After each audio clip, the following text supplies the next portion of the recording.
Buenas noches, buenas noches.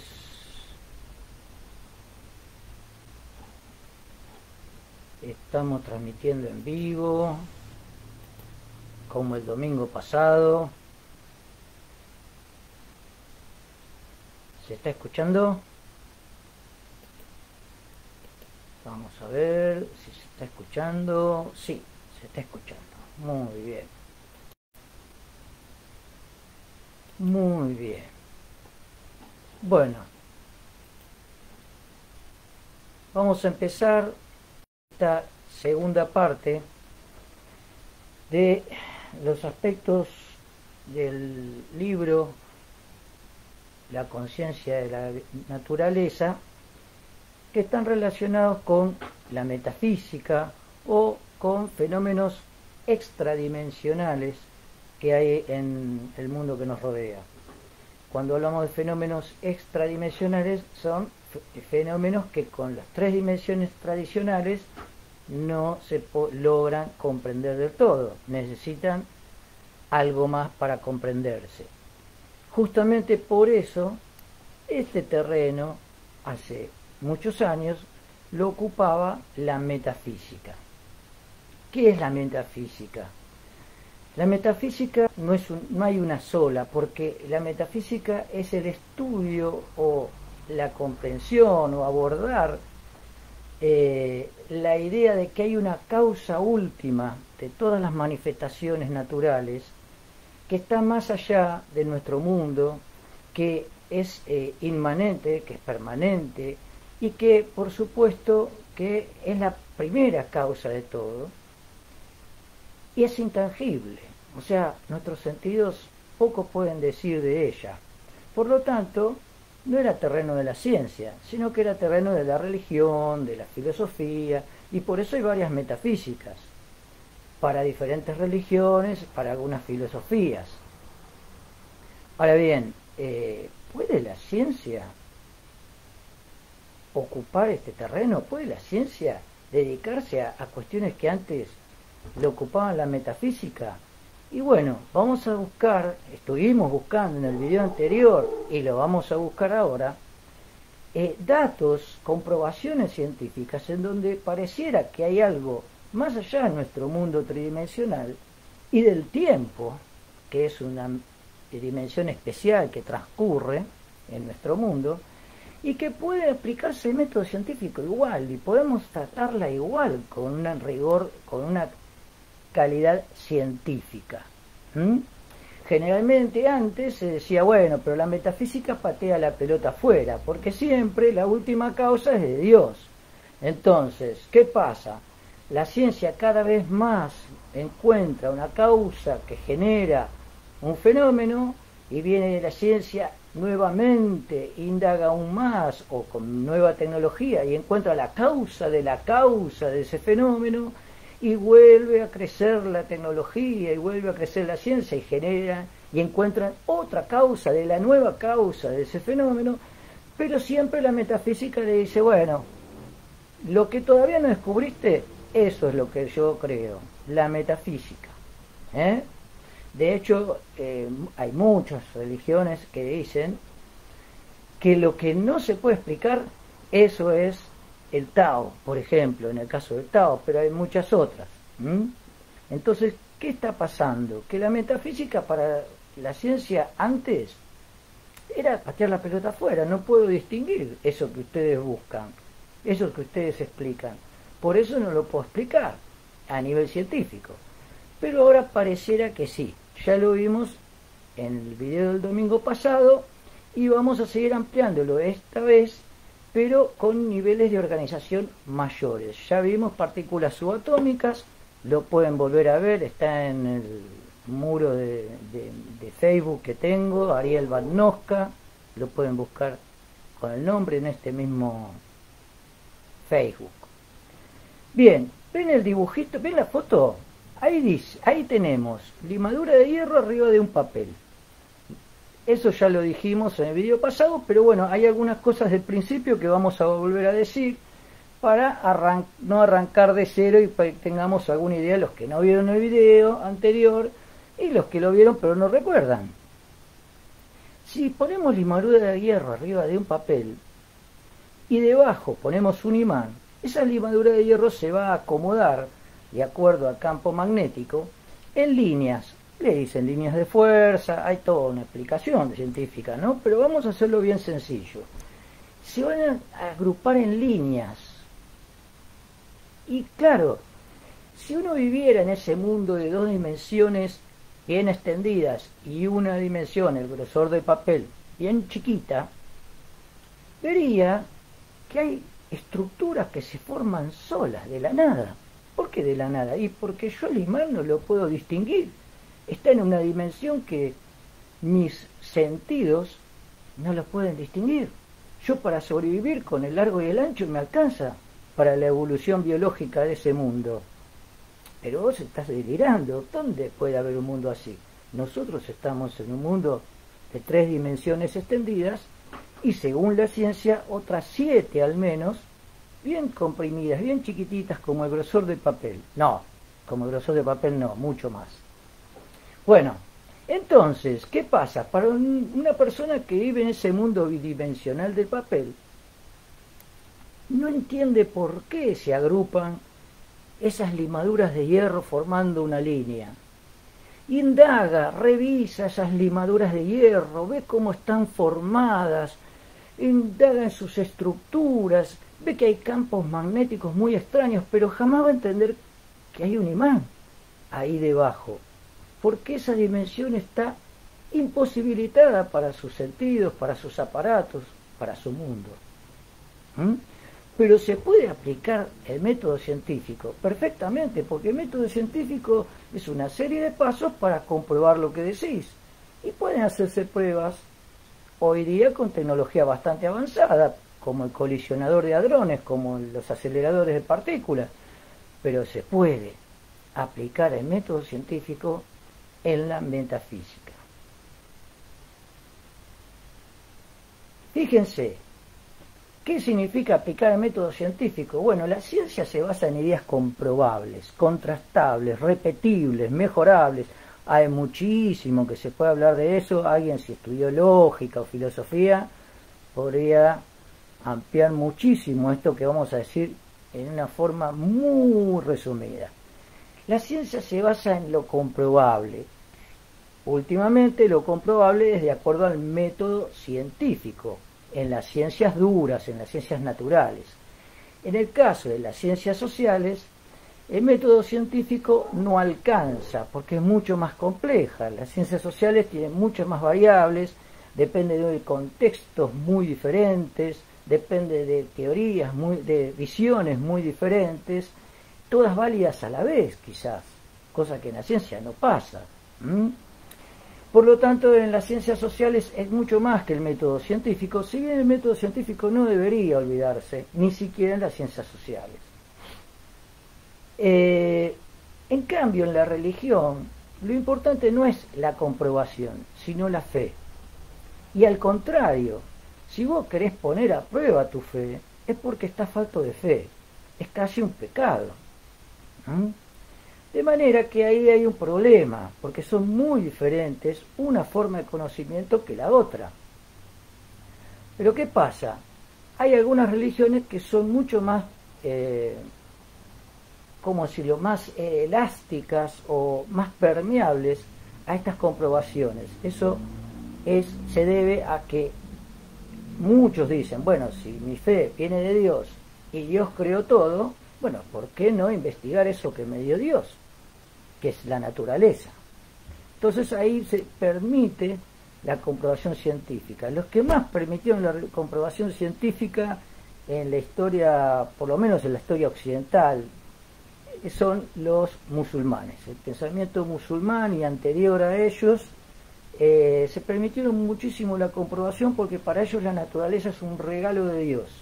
Y como todo regalo hay que valorarlo y para valorarlo hay que conocerlo. Nunca y disfrutarlo. Por eso nunca se prohibieron desarrollo tecnológico, investigación.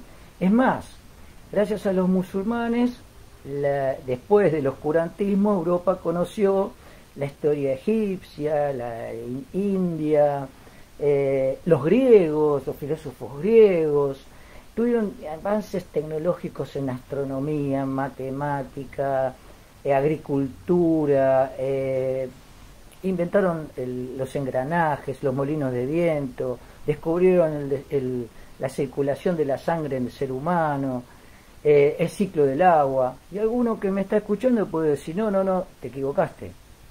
La circulación de la sangre la descubrió Harvey en el positivismo europeo muchos siglos después. Sí, Harvey se lo atribuyeron a Harvey, pero mucho antes lo habían descubierto los musulmanes.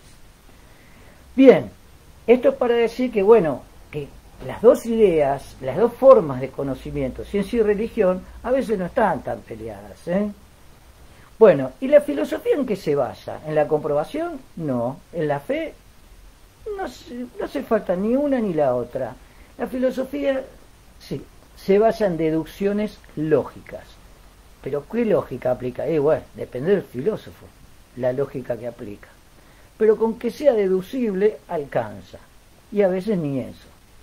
Y la metafísica es la primera causa de todo, lo que genera todo, pero no es tan fácil de demostrar. Al contrario, casi es lo no demostrable. De manera que por eso, cuando avanza la ciencia, pareciera retroceder la metafísica, o no tanto, quizás puedan convivir. Bien, vamos a ver entonces qué pasa con estas ideas nuevas que aparecen en mi querido libro. Acabamos de publicar un libro más, hace 33 años que vengo investigando estas relaciones, estas estrategias evolutivas naturales que también parecen influir en la sociedad. En el 2009 imprimimos el libro Más allá de la satisfacción y ahora en el 2024 estamos presentando La conciencia de la naturaleza. Imagínense que resumir 33 años en 2 videos no es tan fácil, así que vamos a tratar de hacerlo bien sencillo, pero todo lo que quieran preguntar lo pueden preguntar en el chat, lo pueden preguntar en la página. Ahí está la página del libro, La conciencia de la naturaleza, está en Facebook, también en Instagram, está como Ariel Batnosca, me pueden encontrar. Toda crítica, comentario, todo puede hacerse, por supuesto, con respeto, ¿no? Pero está todo dentro de la lógica. Bien, entonces, el primer paradigma que aparece después de cierto tiempo de investigar, veo que se repite siempre en la naturaleza, y después también lo encontré en la sociedad, una estrategia que llamo estrategia o paradigma de la gástrula. ¿Qué es un paradigma? Eso que vimos recién en la ciencia, algo parcialmente comprobado, que puede mejorarse, o sea, con nuevas investigaciones puede mejorarse o cambiarse por otro, y que sirve como guía para otras investigaciones, eso que se comprobó. O sea, un paradigma siempre es perfectible, siempre es mejorable, siempre se puede volver a comprobar. No hay un tema que la ciencia descarte, por eso se puede meter también en la metafísica. Quienes descartan temas son los que bancan a la ciencia, que por cuestiones de costos o por cuestiones ideológicas priorizan un tema que otro. Pero en la ciencia, el método científico puede aplicarse en cualquier tema. Bien, entonces, ¿qué es la gástrula? La gástrula es el tercer y último estado de nuestros embriones. Sería un grupo de células, como muestra el dibujo, que está ahuecado y que tiene un hueco, tiene una boca de entrada para el intercambio de sustancias o de energía. Así de sencillo, no vamos a ampliar más, porque esta estrategia de que haya una parte externa protectora, una parte interna que genera un microclima protegido y una boca de intercambio específica, ya con eso tenemos una gástrula. ¿Y de qué me sirve? Bueno, ya yéndonos de lo que dicen los libros, ya yéndonos del desarrollo embrionario de nuestro organismo y de algunos otros animales, esta estrategia se repite así: un exterior protector, un ambiente interno protegido, que se tiene que organizar para que tenga más posibilidades de ser protegido y de sobrevivir, y unas zonas específicas de intercambio. A veces no hay zonas específicas de intercambio, el intercambio ocurre por toda la superficie. En el cuerpo humano, este huequito que se formó acá puede conectarse en la otra punta con el exterior. Entonces forma boca, tubo digestivo y ano hacia arriba. Pero no siempre pasa así. Bien, entonces, este sería el primer paradigma del libro. No lo van a encontrar en ningún lado. Si lo encuentran en algún lado es porque sutilmente me tomaron como referencia, digamos. No quiero decir que me lo robaron porque queda mal. Segundo paradigma. Busqué por todos lados esto, No quiero arrogarme el descubrimiento de algo, la invención de algo. Si esto alguien lo tenía antes del año 91, con todo gusto, con todo placer, sin ninguna intención, llegamos a la misma conclusión, sin ninguna intención de copiar. Pero lo busqué por todos lados, no lo encontré en ninguno.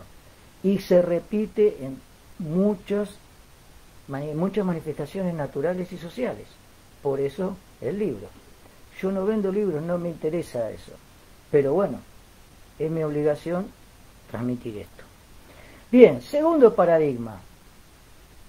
Una vez que hay agrupaciones de células que generan una cubierta protectora, se organizan para que el ambiente interno sea favorable y empiezan a intercambiar con el exterior por zonas específicas, energía o materia, alimentos, recursos, luz, agua, lo que necesite ese grupo de células.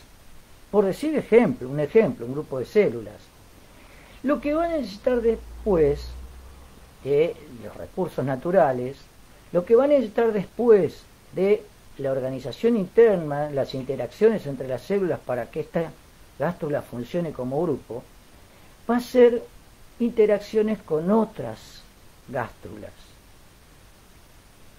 para formar estructuras más grandes. Entonces, lo que noté es que hay una evolución de la gástrula. Primero, genera un ambiente interno favorable, sino para que se van a agrupar. No tiene sentido que se agrupen células si no tiene una ventaja evolutiva eso. ¿Por qué hay agrupaciones de células por todos lados en la naturaleza? Porque es favorable, se genera un ambiente interno protegido. Y cuanto más organizado, más protegido. Y mejor intercambio de nutrientes con el ambiente. De manera que lo primero que se tiene que formar es un ambiente interno favorable.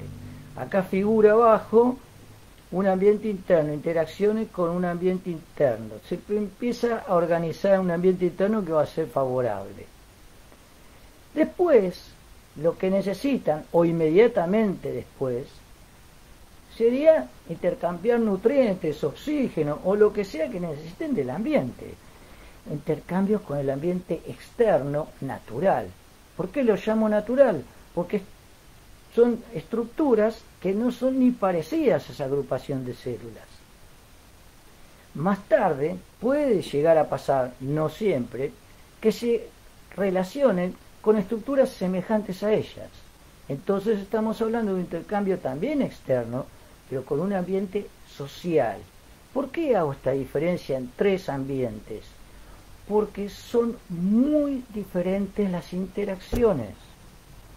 No es una cuestión de gustos. Acá hay tres relaciones que se dan con estrategias diferentes. No tienen casi nada que ver una con otra. Entonces no la podemos tratar igual. Y en el medio ven la palabra conciencia. Fue muy atrevido de mi parte, la verdad lo pensé mucho antes de poner la palabra conciencia. Pero bueno, definamos qué quise poner con conciencia.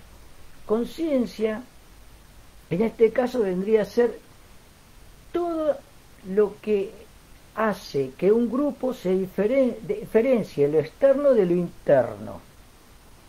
y además de eso responda a estímulos con determinada estrategia, con determinadas características propias de ese grupo. Después de haberme parecido demasiado potente la palabra conciencia para hablar de estas estrategias en células, en tejidos, en órganos, en moléculas, en átomos, en ecosistemas, mucho tiempo después apareció un premio Nobel de Física del año 2020 hablando de que la conciencia podía estar en unas moléculas especiales que vamos a ver, unas moléculas especiales de la célula. Ahí respiré más hondo, dije, bueno, tan loco diciendo la palabra conciencia no estoy. ¿Conciencia fuera de las neuronas? Sí, pero a otro nivel. Bien, fíjense, un ejemplo maravilloso es nuestro sistema nervioso. En nuestro sistema nervioso, acá lo ven a la derecha, tenemos una médula, obviamente más ganglios, cordones nerviosos, plexos, es muy complejo el sistema nervioso, pero estamos diciendo algo súper resumido.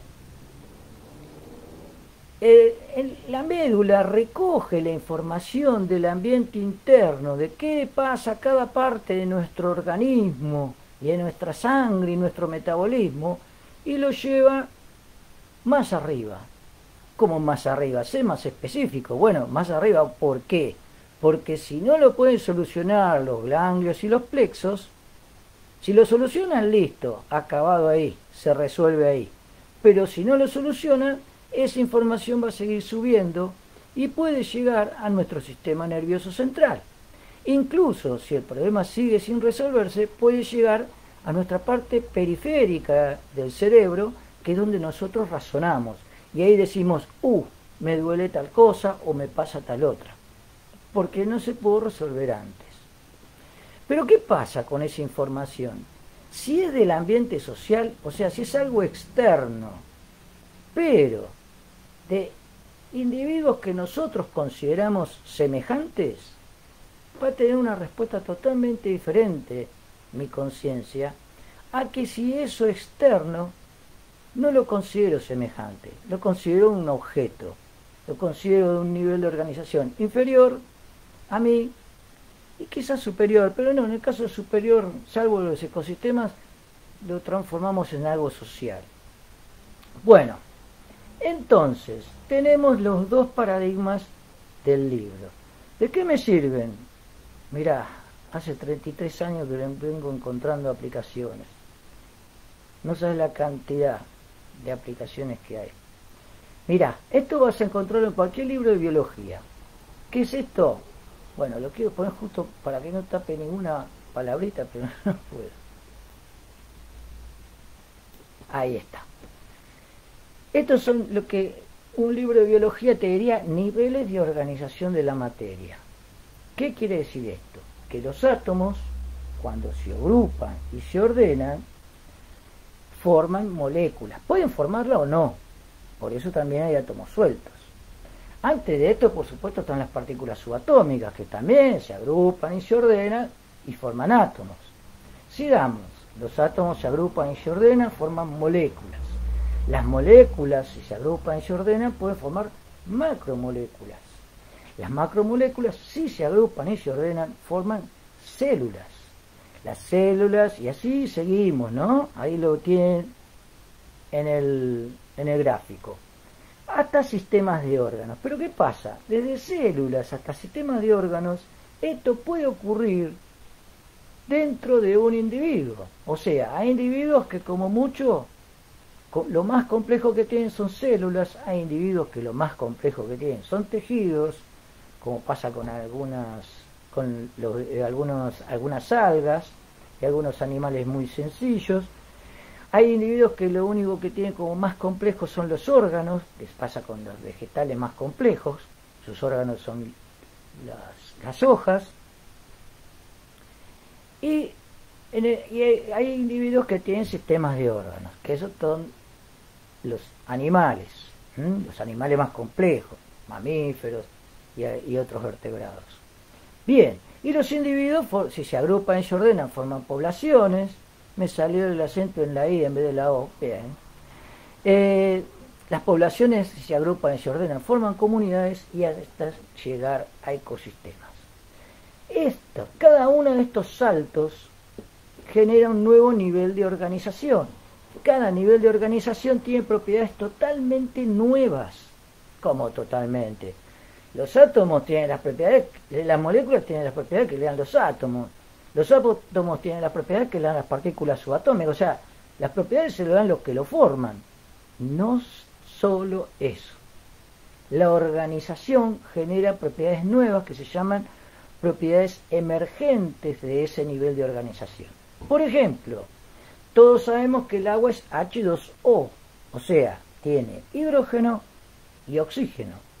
Las propiedades del agua son muy locas, son muy extrañas, pero más o menos algunas ideas tenemos de las propiedades del agua. Es facilísimo darnos cuenta que el azúcar con el agua no tiene nada que ver. Y el gas hidrógeno, H2, es un combustible altamente inflamable que se usó primero en dirigibles, por eso se incendiaban, después se usó en cohetería.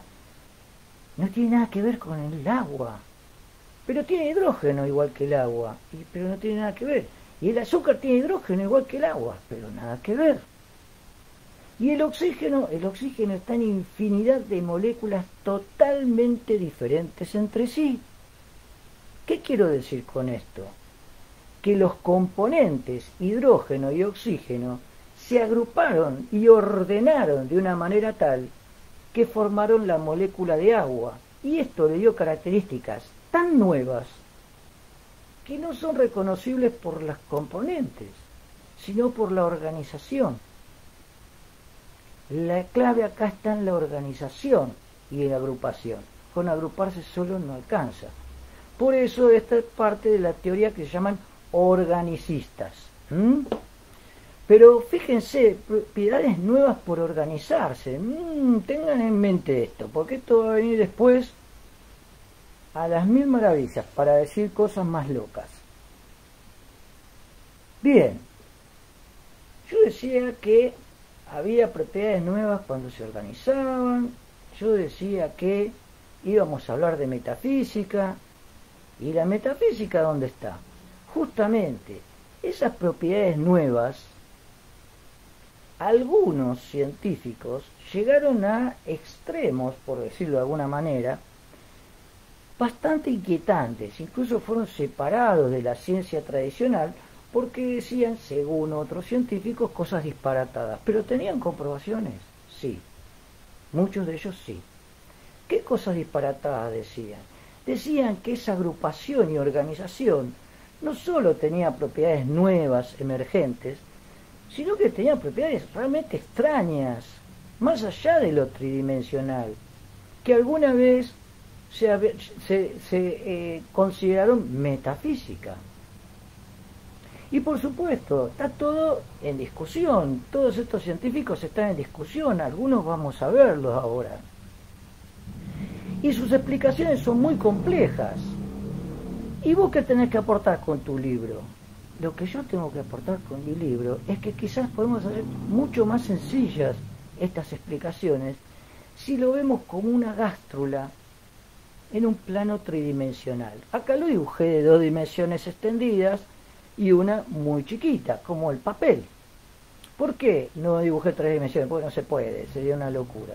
Pero entonces, dibujándolo así, imagínense que en este mundo tridimensional, en este caso sería bidimensional, hay una gástrula que puede tener una boca de intercambio con el exterior en otra dimensión que no sea esas 3. Y entonces ahí sí entiendo que en las estructuras subatómicas aparezcan cosas raras. ¿A qué llamo cosas raras? Bueno, la física no newtoniana, la física no convencional. Por supuesto se puede aplicar el método científico y hay cosas rarísimas ya demostradas, pero por eso son raras, porque no están dentro de nuestro tres dimensiones comunes para nosotros. ¿Y qué pasa en el núcleo del átomo? También, en cada puntito de esos que nosotros decíamos que está la conciencia, entre comillas, no conciencia como lo ve un psicólogo, ¿eh? Bien, entonces, en cada punto de agrupación, donde hay una suficiente organización, puede haber una boca de intercambio con otras dimensiones, y por eso aparecen cosas raras en el núcleo del átomo, en algunas moléculas, en el ADN. Hay rusos que encontraron cosas rarísimas en el ADN, en nuestro cerebro. No siempre, pero puede haberlo. Acá hay otro dibujito donde vemos que esa gástrula puede tener contacto con otros mundos, ya no tridimensionales, o sí, pero que nosotros no detectamos, porque estamos en otro mundo. Vos estás delirando, mira la locura que decís. No, esto lo dice la ciencia. Cada uno de estos planos, el azul y el amarillo, los físicos lo llaman branas. Las branas son universos con n dimensiones extendidas y n dimensiones comprimidas. No inventé nada, muchachos, ¿eh? Algunas cositas sí, pero no mucho. Entonces, bueno, esto lo vimos la vez pasada. Imagínense lo siguiente. Miren esto, gástrulas multidimensionales. Si yo me hubiese visto a mí mismo hablando de esto, me hubiese querido matar. Pero bueno, me llevó a esto las comprobaciones. ¿Qué voy a hacer? Bueno, imagínense esta línea negra que tiene montañitas, sería nuestro mundo tridimensional, ¿eh? Pero no lo dibujaste con dos planos antes. Bueno, pero ahora está en forma perpendicular, transversal al dibujo. Por eso se ve como una línea. Nuestro mundo tridimensional puede tener quizás pliegues que lo hacen conectar con otras branas, como diría un físico, o con otros planos. ¿Y qué tiene que ver eso con lo que estamos viendo? Muchísimo. Imagínate esta línea negra, donde vivimos nosotros, tridimensional, mundo tridimensional. Si los átomos, las partículas subatómicas se agrupan y se ordenan, esta gástrula hace que este mundo tridimensional tome contacto con otros planos, con otras branas, con otros mundos. Por ejemplo, el amarillo, y le da características de partículas. Esto es lo que los físicos llaman campo de Higgs, que da masa a partículas que antes no tenían masa.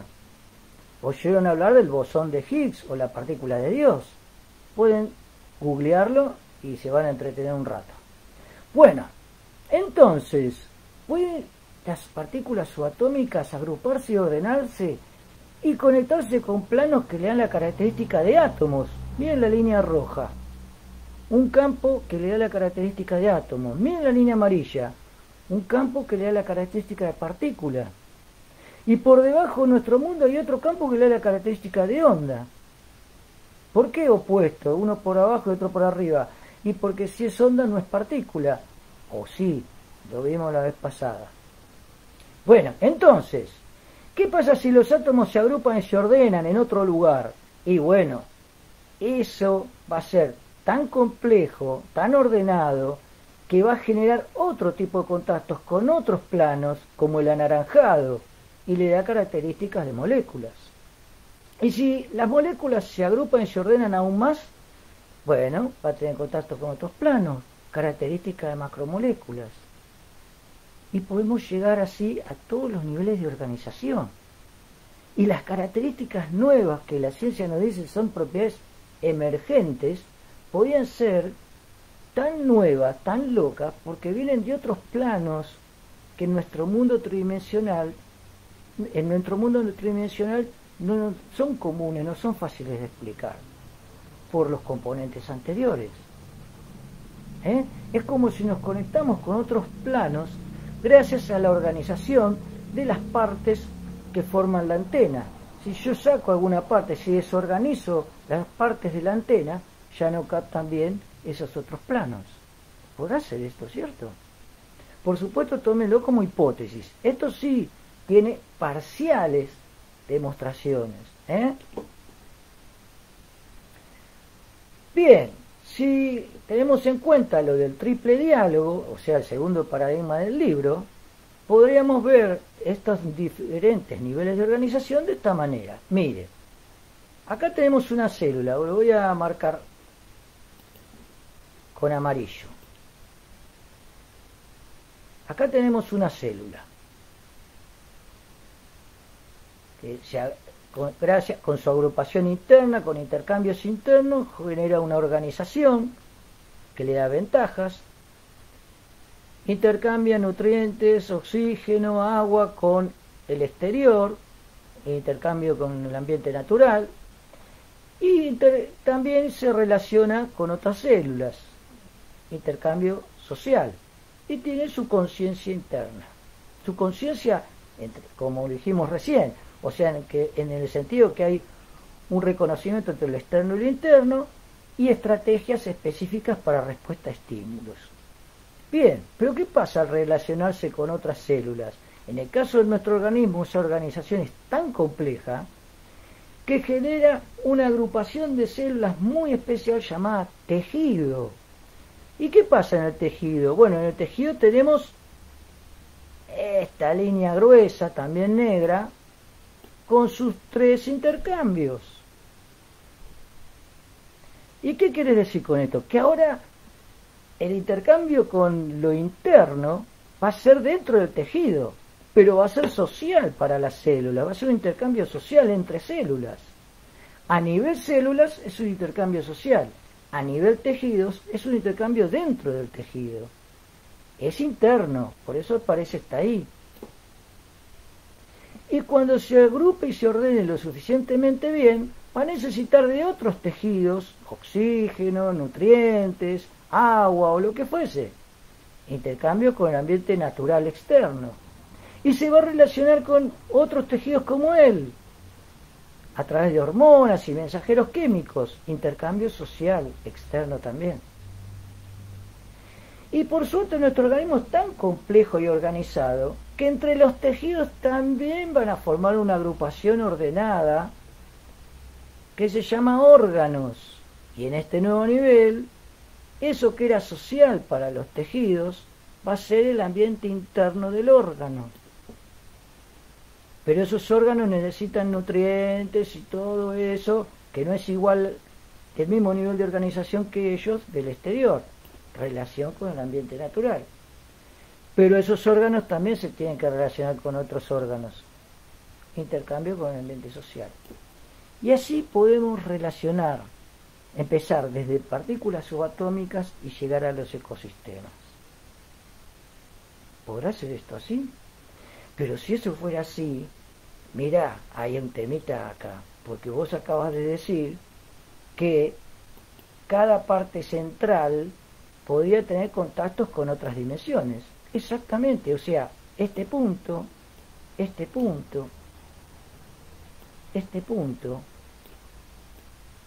si se organizan lo suficientemente bien y de determinada manera, podría tener contactos con espacios extradimensionales, por fuera de las 3 dimensiones típicas. Obviamente, no es lo mismo este contacto, el de una célula, que el de un tejido, que de un órgano. Cada uno se conecta con algo extradimensional que lo organiza, le da una organización especial de ese nivel de organización. Cuando la célula se conecta con esas otras dimensiones, genera la organización de célula, el tejido de tejido y el órgano de órgano, cada uno con su conexión. ¿Podrá ser esto así? Hay muchas pruebas de esto, no soy el primero que lo dice. Lo que es nuevo en mi libro es la forma de explicarlo con estos 2 paradigmas. Pero hay muchas comprobaciones. Bien. Vamos a las explicaciones de los diferentes niveles de organización. O sea, dicho de otra manera, ¿qué prueba tenés para decir esto? ¿De dónde sacaste todas estas locuras? Vamos a dar algunas. Obviamente hay muchas más, para eso están los libros, que imprimimos y compárenlo con cualquier otro, por supuesto. Por ejemplo, en el caso, a nivel de organización, moléculas encontraron efectos de física cuántica, por decirlo de alguna manera, en los microtúbulos de tubulina. El físico que sacó el premio Nobel de Física del 2020, lo pueden googlear, ahora no me acuerdo, no, Penrose, Roger Penrose, con un médico norteamericano, Stuart Hameroff, encontró en el esqueleto de la célula, formado por muchas fibras, pero una en especial investigó él, que se llama tubulina, está dibujada acá, miren, está dibujada con dos estructuras que forman una molécula, una de color amarillo, marroncito claro y otra color ladrillo, y varias de ellas forman un tubo. Tubulina significa tubito, es el diminutivo de tubo en latín. Entonces, bueno, es un tubo súper pequeño, súper microscópico. Entonces, ese tubo genera el esqueleto de la célula. Acá lo tenemos dibujado de verde a lo largo y ancho de toda la célula. Le da estructura, pero también le da movimiento. Los flagelos se mueven gracias a estas estructuras. Y también le da movimiento si reparte el ADN cuando la célula se divide. Lo dibujamos como usos acromáticos. ¿Se acuerdan cuando dibujaban la mitosis en la escuela? O la meiosis. Esas liñitas que iban de una punta a la otra y hacían mover a los cromosomas, son estos microtúbulos. ¿Y qué me decís de nuevo con esto? Si ya lo estudiaron en la biología. Bueno, este Roger Penrose dice que estas moléculas de tubulina pueden tener diferentes estados cuánticos. Y que esos estados cuánticos pueden tener cierta independencia del ambiente, porque en este interior hay agua pura. Yo repito lo que se investigó, no estoy diciendo, no tomé alcohol ni sustancias extrañas. Entonces, ¿qué va a pasar? Es lo que dice que hay cierto aislamiento en estas estructuras que pueden generar que estos estados cuánticos de las moléculas, que eso sí es probado, lo otro también pareciera, pero siguen investigándolo. Bueno, esta cierta independencia genera que cada estado cuántico de cada una de estas moléculas que genera un microtúbulo puede acumular memoria, o sea, puede acumular información como una computadora cuántica. Computadora cuántica, sí, le echa la culpa de la conciencia de las células, y vaya a saber qué más, a estos microtúbulos, que parten de un lugar cercano al núcleo que se llama centríolos, que son los centríolos, los que organizan y fabrican la tubulina. Y miren qué loco, hay tubulina también en las células vegetales, pero no hay centríolos. Y entonces, bueno, habría que ver en las células vegetales de dónde salen los centríolos, ¿no? No te digo que haya centríolos fantasmas, no, no. Pero que hay cosas raras, hay cosas raras. Bien, ¿qué más? Bueno, vamos a el otro nivel de organización, células. En las células, hace muchos años atrás me hablaban de unos científicos rusos que habían encontrado cosas rarísimas en el ADN. Cuando me empezaron a contar lo que habían encontrado, directamente apagué mis oídos, dije, no, este está loco. Ni en esa época no creía en nada metafísico, pero igual que un científico se dedique a esto me daba hasta vergüenza. Cuando apareció Internet y empecé a buscar, me acordé de lo que me habían hablado, busqué a estos científicos rusos que eran de la Academia de Ciencias de la Unión Soviética, eran casi eminencias. Digo, no puede ser que se estén tan flojos de papeles, que sean tan improvisados. Y empecé a revisar un poquito más, no hay mucho material de ellos, pero sí hay videos en YouTube. Ellos encontraron que hay que ver que esto se vuelva a repetir, porque una comprobación no alcanza en ciencia, hace falta muchas para que sean confiables los experimentos. Encontraron varias cosas. Primero, que el ADN, cuando se lo pone en el vacío y se lo aísla suficiente del entorno, libera fotones. O sea, como si generaran por sí mismos alguna alteración cuántica, algún intercambio de radiaciones, quizás debido a un cambio de estados cuánticos. Pero además encontraron, y acá yo repito lo que dicen, que cuando se saca este ADN de ese espacio, de ese lugar en el vacío, los fotones siguen estando marcando la forma del ADN que se había puesto en ese lugar, como si hubiese un ADN fantasma, como si el efecto durara un tiempo más después de haber sacado el objeto. ¿Tiene relación con otros planos? Como habíamos visto en el dibujo de recién. Eso explicaría mucho mejor la situación esta. Si no, sería una locura.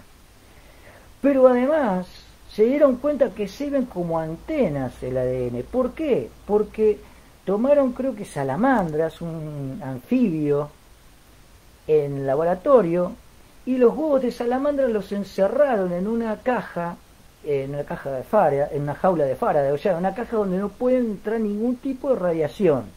¿Qué radiación puede entrar? Bueno, de todo. Si no existiera la civilización tal cual está ahora, como mínimo los rayos cósmicos. Vienen rayos del cosmos que nos atraviesan continuamente. Algunos son atajados por nuestra atmósfera, pero entran muchos.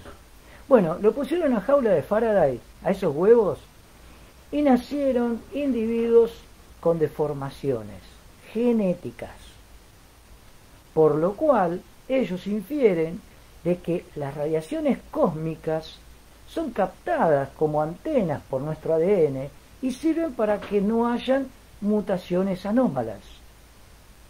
Y así siguen una serie de experimentos, sobre todo con una parte del ADN que se llama ADN basura, en donde realmente parece increíble que la ciencia se dedique a esto, pero ellos dicen que lo tienen perfectamente comprobado. Por otro lado, ya fuera de la URSS, un doctor en biología de Harvard, Rupert Sheldrake, descubre hace una década o más atrás, que la forma en que tenemos explicada la biología tiene un pequeño problema. Vamos a ver cuál. Lo que nos dicen generalmente en la biología es que hay una molécula con una determinada forma, disculpen mi dibujito rudimentario, ¿no? Y cuando hay una actividad biológica muy específica, es porque hay otra molécula que tiene la forma complementaria. O sea, encastra perfectamente con la anterior, por las formas nada más. Entonces, así se explica, por ejemplo, que una enzima de nuestro metabolismo reaccione solamente con un tipo de sustancias, o sea específica. Una enzima con una sustancia y genera una reacción química específica. Así controlamos nuestro metabolismo, nuestras reacciones químicas a través de las enzimas. Así nuestros anticuerpos reconocen específicamente a una sustancia del exterior y atacan. Así nuestras hormonas reconocen a un determinado tejido y no a cualquier otro. Por eso tengo pelos en la piel de determinadas zonas y no en otras donde también la hormona pasa por la sangre.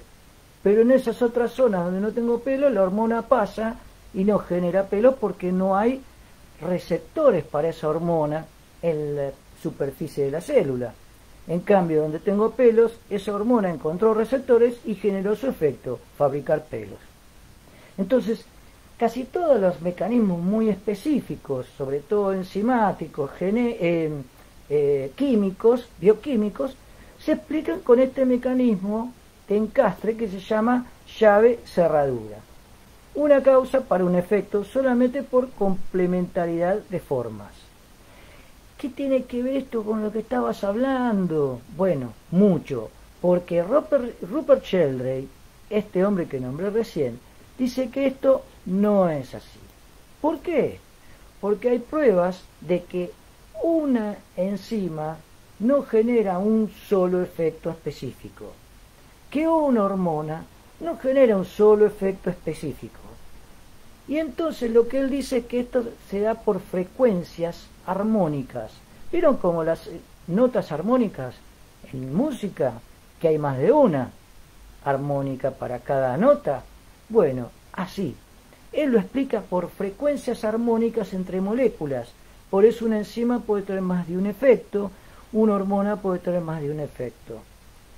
Y por otro lado, no se queda acá el muchacho. ¿Qué dice más? Además de eso, dice además Sheldrake que hay campos, no solamente ondas, campos como los campos magnéticos, bueno, nada que ver con los magnéticos, pero campos que le dan forma a la biología. Y lo llamó campos morfogenéticos. ¿Qué pareció a lo que dibujamos recién?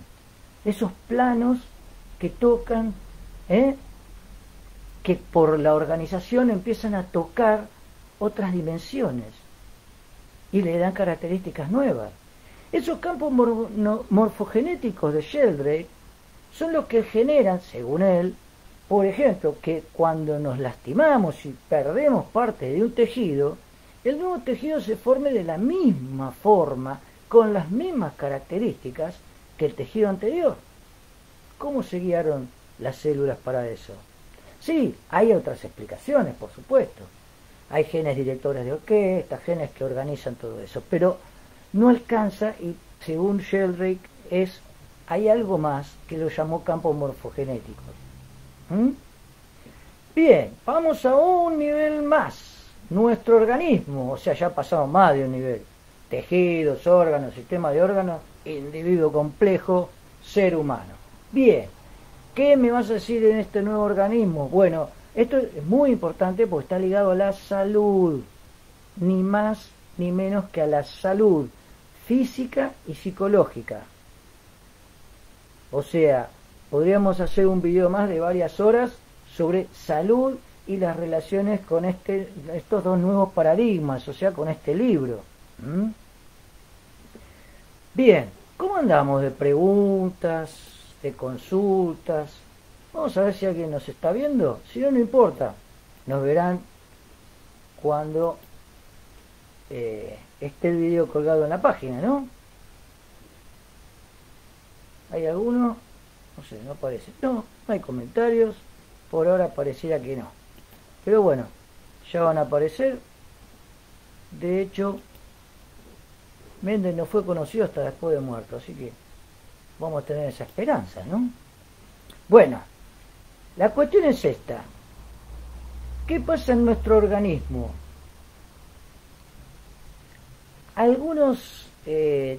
Un discípulo de Freud, llamado Wilhelm Reich, o Reich, así se escribe, para nuestro castellano, habló de una energía especial, pero dentro de nuestro mundo tridimensional, una energía especial que tienen los seres vivos y que genera la vida, no que la tienen solamente, sino que genera la vida. Y justamente esa energía especial, ¿por qué lo llama especial? Porque si bien está formada por electrolitos, o sea, por iones, se comportan de una manera tan diferente que es una energía diferente. Lumínica, energía calórica, energía eléctrica. Bueno, esta sería la energía orgónica. Orgónica viene de orgasmo, porque él dice que la mejor manera de ver cómo se libera esta energía es a través del orgasmo, y que cuando tenemos represiones en nuestro organismo, esa energía se acumula y empieza a generar problemas de salud en esa región. Obviamente, antes de eso está el problema psicológico, ¿no? Entonces, bueno, obviamente Freud no estuvo de acuerdo con su discípulo, tuvo muchos problemas, murió en la cárcel, pero él hablaba de que esa energía, fíjense, este dibujito lo hizo él. Miren qué pareció a los dibujitos que estamos haciendo nosotros, ¿no? La energía genera, por un lado, un cuerpo y por otro lado, una psiquis. ¿Por qué dice que genera un cuerpo? Porque él vio, dice, al microscopio, cómo esa energía iba organizando a las moléculas para que la célula crezca. Yo repito lo que dijo él. Obviamente, esto tiene mucho que ver con el dibujito que vimos recién, de las macromoléculas que al organizarse tocan otros planos extradimensionales y tienen la característica de la vida, de la célula. ¿Podrá ser así? A ver, los campos morfogenéticos, por otro lado, se parecen a esta idea, ¿no? La energía es lo que se ve en este mundo tridimensional y los campos morfogenéticos organizan esa energía. Podría ser. Fíjense, vamos a otra cuestión. El sistema nervioso. ¿Qué pasa con las glándulas pituitaria y pineal? Cambiamos de tema. Acá teníamos un dibujito de la glándula pituitaria y pineal. Fueron sagradas en las culturas de India, brahmánica. ¿Dónde está? Acá está. Las culturas brahmánica y budista. ¿Dónde está la pituitaria y la pineal? Acá está la glándula pituitaria, en el centro del cerebro, un poquito más abajo, hacia adelante, y la pineal hacia atrás. Tienen funciones muy específicas, como todos los órganos del cerebro, funciones muy específicas, están ligadas a hormonas, y sobre todo, lo extraño es que son sensibles a la luz, justo cuando muchas religiones de India le llamaban el tercer ojo, y se descubrió que eran sensibles a la luz. ¿Pueden ser receptores de otros planos? Ellos dicen que sí. ¿Hay pruebas de eso? No.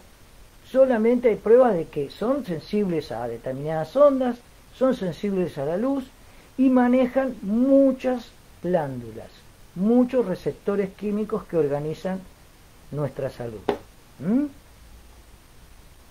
Bien, sigamos. ¿Vieron que hay pruebas?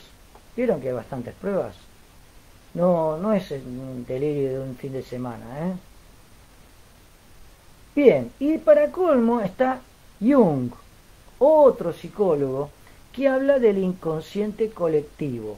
O sea, me está hablando de que todo lo que tenemos en nuestro subconsciente, y que Freud lo aduce a instintos, cuestiones instintivas de los millones de años de evolución en este planeta, que también se le suma nuestras represiones que van al subconsciente. Bueno, todo eso que es subconsciente o inconsciente, para Jung no alcanza la explicación de Freud. ¿Por qué? Porque él encuentra arquetipos, formas, estructuras de comportamiento que lo llama arquetipos, y que no son cualquier tipo de arquetipos, son 12 que él explica claramente a esos 12 como son. Por ejemplo, uno de los arquetipos es el de mártir, el tipo que adquiere ese arquetipo de sufrido para conseguir algún objetivo. Entonces, Jung dice que ese inconsciente es colectivo, o sea que lo compartimos con todos. ¿Por qué? Porque compartir un inconsciente con otros de mi misma especie. Entonces no están las neuronas el conocimiento, no está en las neuronas la conciencia. ¿Qué pasó ahí? Puede haber una explicación más clara, en esto que hablábamos de los otros planos. ¿Mm? Bien, vamos a algo que supera al individuo, las poblaciones, las comunidades, los ecosistemas. Bueno, con la energía orgónica, que sigue siendo tridimensional, podemos explicar, porque obviamente si estamos hablando de la energía del orgasmo, estamos hablando de otro individuo. ¿Y qué tiene de importante el orgasmo? ¿Qué tiene de importante? Y la sexualidad genera un nuevo individuo. La sexualidad, como vimos en el video pasado, solo en el encuentro de gametas el reloj biológico se pone a cero. Solamente. En cualquier otro caso no. Ni siquiera en las mejores clonaciones. O sea, una persona de 40 años con otra persona de 40 años tiene un hijo de 0 años. Y una persona de 20 con otra persona de 20 también, de 0 años. Hay algo que se pone a cero en el encuentro. Hay algo que tiene que ver con esa energía que se da en el encuentro. ¿Cómo se ordenan los individuos? Bueno, según Rupert Sheldrake, por estos campos morfogenéticos. Él hablaba de la organización de los hormigueros, del vuelo de las aves, que tiene siempre una misma forma. Bueno, y Jung hablaba del inconsciente colectivo, también a nivel poblaciones, que determinados comportamientos son heredados de eso de la especie que está más allá de nuestra propia psiquis, es compartido. Obviamente, como dijimos al principio, en la metafísica hace miles, vamos a decir miles, cientos de años, es compartida por muchas religiones. Por lo tanto, todo esto que ahora tiene una validez científica, parcial bastante comprobado, pero que tiene alguna validez científica, alguna vez fue simplemente religión, filosofía. En el budismo, el vehículo del diamante es una rama del budismo en donde considera que cada parte, cada partícula, cada punto del espacio del mundo donde vivimos tiene algo sagrado, un contacto con lo divino. La Cábala habla de los números y de geometrías que están en otro plano y que generan este mundo. Qué parecido a lo que acabamos de ver en el dibujito aquel, ¿no? El brahmanismo también comparte bastante lo del budismo del vehículo del diamante. Todo punto es sagrado, toda idea es sagrada, y por eso hablan del amor universal, no del amor de pareja, ni el amor ligado a la sexualidad, sino el brahmanismo habla de un amor universal, igual que el budismo. El islamismo, del cual poco conozco, pero lo interesante es que el islamismo se abre a todo tipo de comprobación científica, son muy abiertos, aunque tengan fama de lo contrario. Siempre fueron permeables a otras culturas. De hecho, sus bibliotecas fueron las que nutrieron a Europa, las que no quemaron en el oscurantismo, ¿no?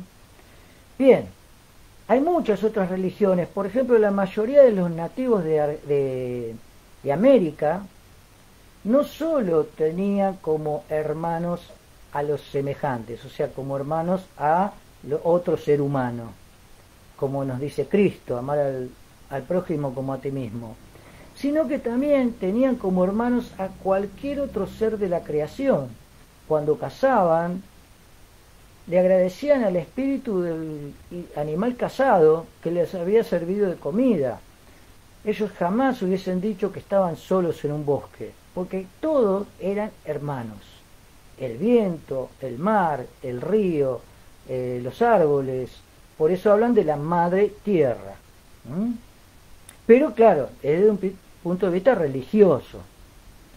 Y bueno, y también el inconsciente colectivo, que ya lo vimos. Bueno, vamos a ver si hay alguno que quiera consultar algo. No hay comentarios, no hay mucho más que agregar. Yo lo que sí espero es que tengamos vistas cuando esté esto colgado en la página. De hecho, el video anterior tuvo 150 vistas hasta ahora. Espero que sigan viéndolo, revisándolo. Todas las consultas que quieran, por supuesto, las pueden hacer.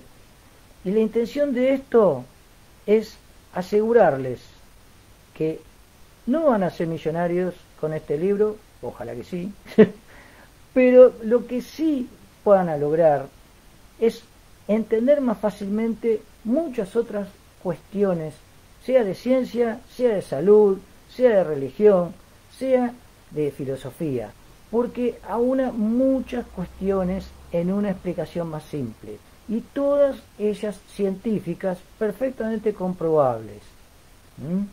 De manera que esta es la idea. La idea es que se haga mucho más sencillo lo que encaremos de ahora en más gracias a este libro. Quien lo quiera conseguir, me manda un mensajito, lo puede conseguir también, si no es de Buenos Aires, en tintalibre.com.ar, en el buscador busca La conciencia de la naturaleza.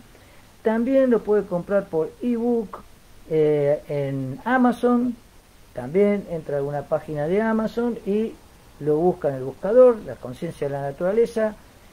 Lo que les puedo asegurar es eso, que les va a ser más sencillo esa explicación, esa comprobación, esa aplicación. Y tiene muchísimas aplicaciones. No me quedé 33 años investigando esto porque soy ególatra, sino porque encontré que había algo y me costaba creerlo. Por eso tardé tanto. Si no, si es para escribir libros, 33 años no tiene sentido. Desde ya, muchas gracias por su atención y nos seguimos viendo. Hasta pronto.